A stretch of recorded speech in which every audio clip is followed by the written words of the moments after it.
समोरच्या बाजूला ते इलेक्ट्रिक पोल दिसतात बघा, दिसले का दोन?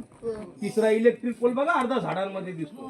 तो तिसरा इलेक्ट्रिक पोल आहे ना, त्याच्याही पुढे आणखीन 4 इलेक्ट्रिक पोल जावं लागतं. म्हणजे तुम्ही राणी वसाची टॉयलेटची रचना पाहिली ना मॅडम, त्याच्या सरळ मागे 1.25 किलोमीटर चालत जावं लागतं. 300 फूट खाली कड्यात उतरल्यानंतर ज्या तटबंदीवरती तू उभे राहता ना, ती तटबंदी म्हणजे हिरकणीचा बुरुज. जी हिरा आपल्या वाळासाठी उतरली तर हिरकणीचा बुरुज या दिशेला आहे. हिराच्या कथा कविता तुम्ही वाचलेत ना? हिराच्या कथा कविता तुम्ही वाचल्या असणार, पण रायगडावर आल्यावर हिराची आठवण करून देणं माझं कर्तव्य आहे. ऐकायची कविता?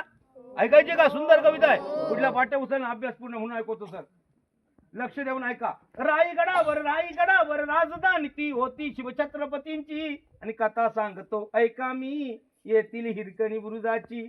हो वसले होते गाव तळाशी वाळसुरी या नावाचे, आणि राहत होते कुटुंब तेथे गरीब धनगर गवळ्याचे.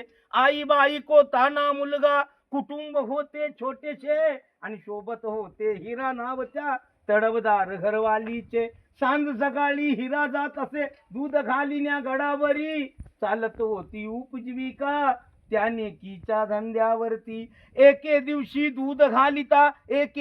दूध घालिता गडावर हिरा विसावली, ध्यानी नाही आले तिच्या सांज वेळ कधी टळून गेली.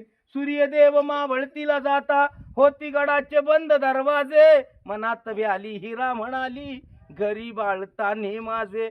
हात जोडून करी विनमण्या गडकरी खाली जाऊ द्या मला.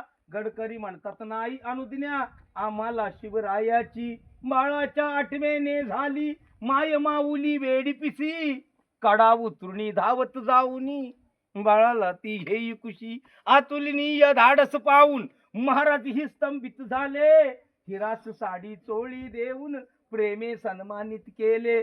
कडियावरती त्या बुरुज